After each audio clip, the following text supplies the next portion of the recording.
Hello, my wonderful, beautiful friends, guys. Welcome back to r/Entitled People, where people truly believe that they're all that matters in this world. And in today's episode, OP risks their life to save a Karen's daughter, guys, and in return, gets a smack and the cops called. It's ridiculous. Guys, I hope you enjoyed today's stories. Don't shake your heads too hard. And as always, you can send or link your post to this email right here. Let's dive in.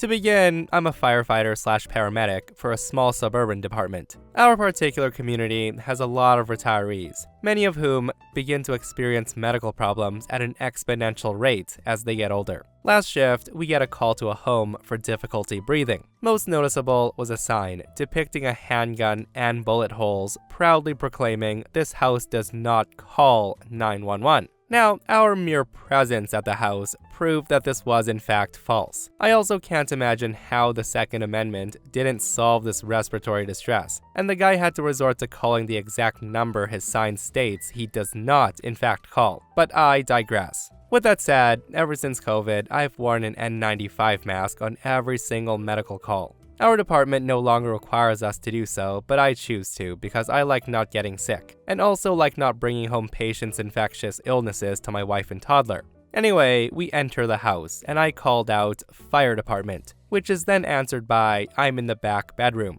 I then follow the voice to a bedroom, where I find a 350-pound man sprawled on his bed, audibly wheezing and coughing and looking pale and sweaty. In EMS terms, we call this looking like crap. So yeah, the dude needs some intervention. But before I can even set my gear down and start my assessment, he says to me, "Get that effing thing off your face." Now, I definitely wasn't expecting that to be our initial interaction. So I ask, "Pardon?" He then says, "You heard me, take off that effing mask." And I'm thinking, okay, cool. So to this guy, it's more important to rage about the PPE I'm wearing than to tell me what he called for or let me treat him. I just try to brush it off with an explanation how this is what I wear for every medical call. But the guy raises his voice at me and he screams, "Don't you effing touch me wearing that effing thing. Masks don't work." I just ignored him. I asked if he wants help or not. At which point, we reach the stage where he pretends to not be able to understand me because the mask allegedly muffles my voice. I have a deep voice, and I've been projecting it for hard-of-hearing old people my entire career. And it was also fairly telling that when I told him, "Sir, you can hear me just fine," that his response was, "No, I effing can't."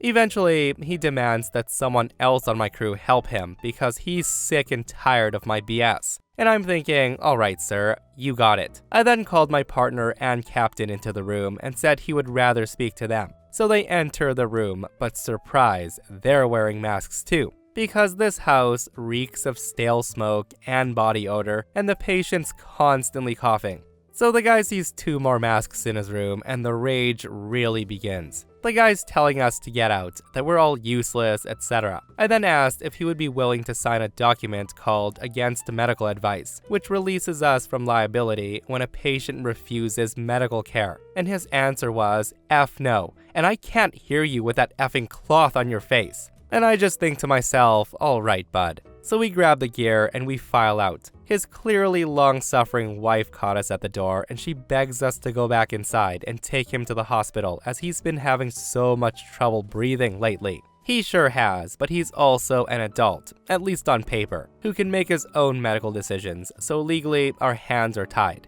I did feel a little bad for her until she dropped on me, "You don't need to wear a mask anyway. Just take it off for his sake, so he'll let you help him." And my answer to that was, "Sorry ma'am, my body, my choice. Call us back when he goes unconscious or stops breathing." Sure enough, she calls us back at 4 o'clock in the morning as he was knocking at death's door. This time, the guy was too effed up to even know we were in the room, and I ended up having to intubate him and breathe for him mechanically on the way to the hospital. Last I heard, he's gonna make it, but I sincerely doubt any lessons were learned along the way. Yeah, definitely for sure, the guy learned nothing from this. And honestly, I'm pretty sure it won't be the last time he'll be harassing paramedics. Like, I don't understand some people. The guy clearly wasn't in good condition, and he still had the audacity to get angry and vicious towards people who were trying to save his life. And another thing, it makes so much sense for EMTs to wear masks. Because I had a neighbor who was an EMT, guys, and he used to tell me that he's responded to calls where people have spit at him, splashed blood all over him, coughed in his face, projectile vomited at him, all that crazy stuff. And regardless of people thinking it'll protect you or won't protect you from whatever, I think we can all agree that wearing one on your face will keep that nasty stuff from getting in and around your mouth. Because that's absolutely disgusting, right? And while we're on the topic of people getting angry at others who are trying to save their lives, listen to this next post, guys. It's wild.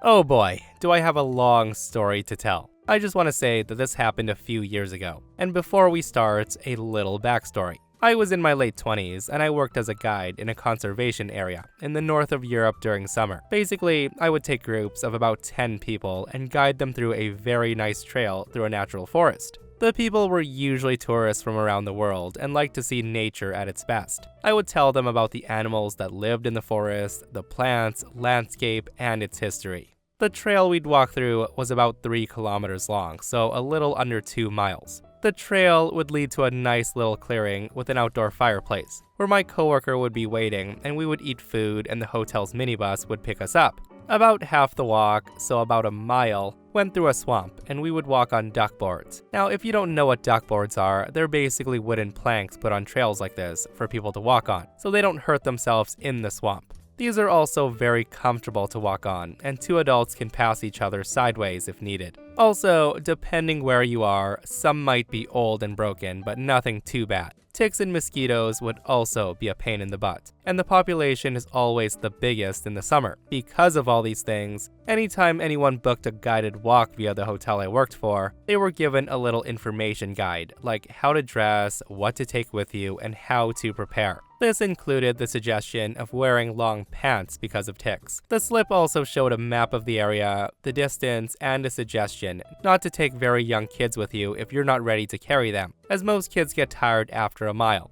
So the story begins in late July, on a bright sunny day. I get to the beginning of the trail where the group was meant to gather. My clothing was pretty standard: a blue t-shirt, dark green thigh pocket trousers, hiking boots, white cap, sunglasses, and a backpack. The walk was set to start at 3 p.m., and I was glad to see people arriving just on time. Everyone starts checking in with me that they showed up and so on. It seemed like a great day, but my joy was about to be taken from me. The moment Karen and her daughter stepped in my line of sight, I felt my heart sink. The daughter was wearing shorts, a t-shirt, and sneakers, and she was seemingly around 7 years old, as she was pretty short. Karen, on the other hand, wasn't the most stereotypical Karen, but she did have the attitude and sunglasses. Otherwise, she was dressed in very expensive designer clothes, though still covering her legs as advised. She gave me a little attitude, but people do get a little pissy in the heat sometimes, so I got over it, and we start walking. The trail we walked on was wide enough to fit 4 to 5 people side by side, so the group could walk comfortably, pretty close to each other, but still giving each other space. I was telling them about the plants, specifically the berries growing next to the trail, when one person in the group had a question if it was okay to taste them. I showed the group the wild blueberries and strawberries and what they looked like and so on, reminding them to never eat any berries without asking, as we've had a few poisonous ones that look exactly like blueberries. After that, we continued walking, and everything was pretty much fine. I explained some questions to them and also reminded people to keep taking sips from their water bottles, standard hiking stuff.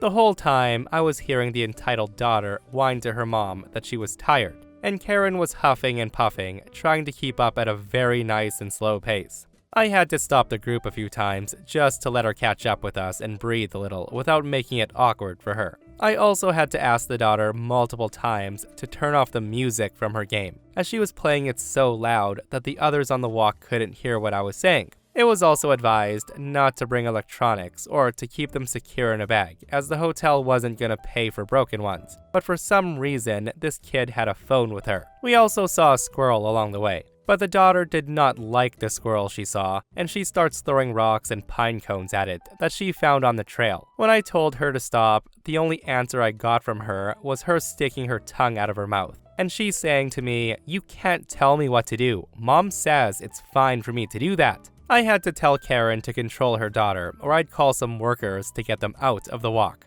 The woman gave me a death glare, but she didn't have the energy to fight back. The woman was covered in sweat, and she just told her daughter to stop and walk. I was very pleased with this, but I could hear her mumble something under her breath to her daughter. When we got close to the swamp and we saw the duck boards, I stopped the group to explain things. I say out loud, the next part we're going through is a natural swamp. These are the planks, and I'm asking you to only walk on them, as the flora is more delicate and can be damaged if you walk on it. Bog holes are also a thing you should be aware of. Normally, they aren't that deep, but this is one of the deepest swamps in the country, meaning a bog hole can be 2 meters or about 6.5 feet deep. So please stay on the duck boards to keep yourself safe and the nature in good shape. Karen seemed pleased for the hard surface, as the forest floor was softer and not consistent naturally. We started walking on the planks, and you could tell that they were old. Some were rotten, but not too rotten not to be walked on. Those planks were always replaced for obvious reasons.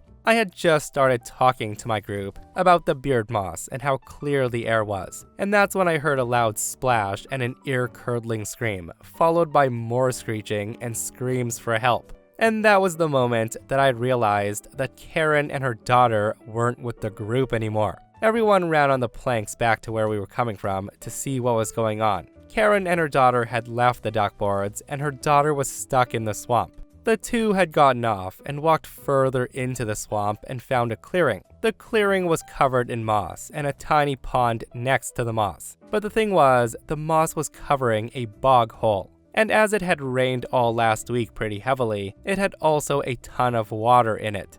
Now, normally, if an adult would step on something similar, they would just get their legs stuck, and with a little help or something to grab onto, they would be able to pull themselves out. But with a child, it's much more dangerous, as they often try to kick themselves out, only getting themselves sucked in. Also, because the daughter had probably jumped on the moss, both legs were stuck. As soon as the moss broke beneath her, the bog hole had sucked her in, waist deep. Karen was screaming to her daughter how she needed to swim out, and that only worsened the situation, as bog holes aren't the same as quicksand and what she was thinking about. That's when I scream, "Don't struggle or kick, it'll make you fall deeper, hold still." I then look at Karen and say, "Go to the duck boards right now, follow your own steps and go by the trees." At that, Karen tells me, "Shut up. Help my daughter. Why didn't you warn us about these things? It's all your fault. You don't tell me what to do. If she stays still, she'll drown. She needs to keep kicking. I know. I've gotten stuck in quicksand."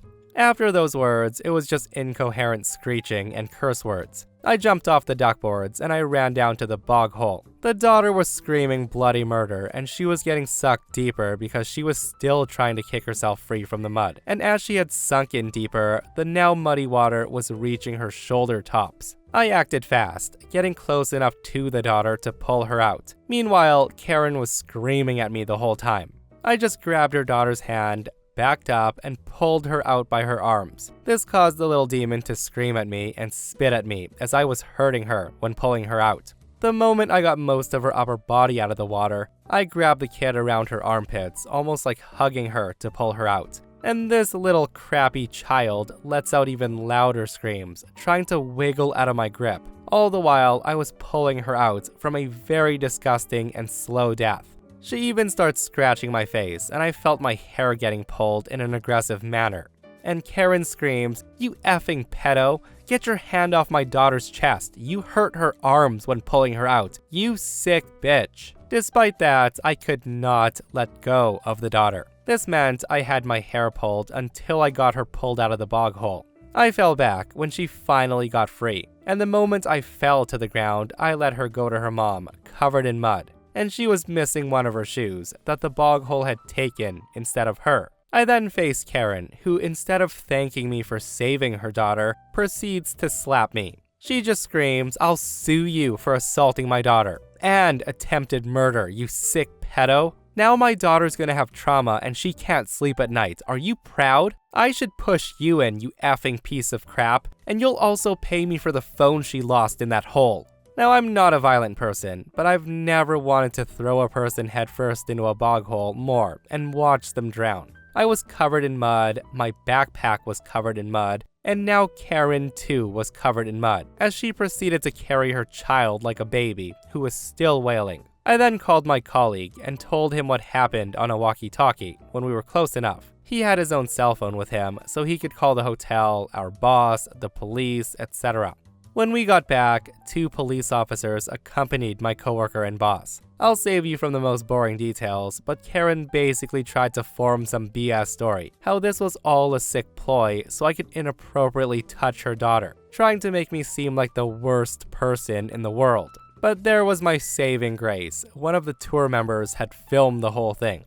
Every second, and how Karen started screaming at me. I still remember her face, trying to look so smug with all the color drained away. Long story short, Karen was arrested for endangering her child's life. Also, assault and a few other charges, if I remember correct. To be honest, the legal stuff is pretty much all a blurry memory, as I had my lawyer work out most things because Karen lived in a different country. I truly hope that somebody more responsible got custody of the daughter, but honestly, I don't know. Guys, the freaking audacity of that Karen to try to make up a story to get OP arrested after they literally saved her daughter's life. Like, why? Some people are the worst, aren't they? Like, instead of a thanks, she was handing out slaps and threats. I totally agree with OP. Like, it would have taken everything I had to not throw Karen into the bog hole myself and have her fend for herself because clearly she knows what to do, right?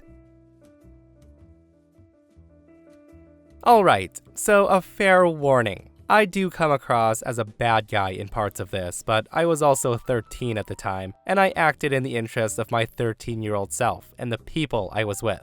I also don't condone doing this now, but despite how messed up it is, I find it really, really funny. Does that make me an a-hole? Probably. With that said, here's the story. So I used to live in a smallish town, and we lived on a cul-de-sac. There was the big one and 4 little ones, each having about 4 kids living on it, and some kids living on the 2 long streets in between. Because there were so many kids, we were all various ages, but we all hung out anyways. I think the oldest kid was 16 and the youngest was 3. None of us had great home lives, so instead of being there, we all went to the back fields and we climbed trees or played sports. I had just gotten a new baseball set, so we decided to have a game. There was about 12 kids there total. Some even came from the rougher areas to play, and it was a wholesome, non-violent environment where everybody was treating each other great. All of this is going fine until this kid turns up that we all hate. And to be fair, it's not really his fault. The kid has a learning disability, and he's been coddled because of it.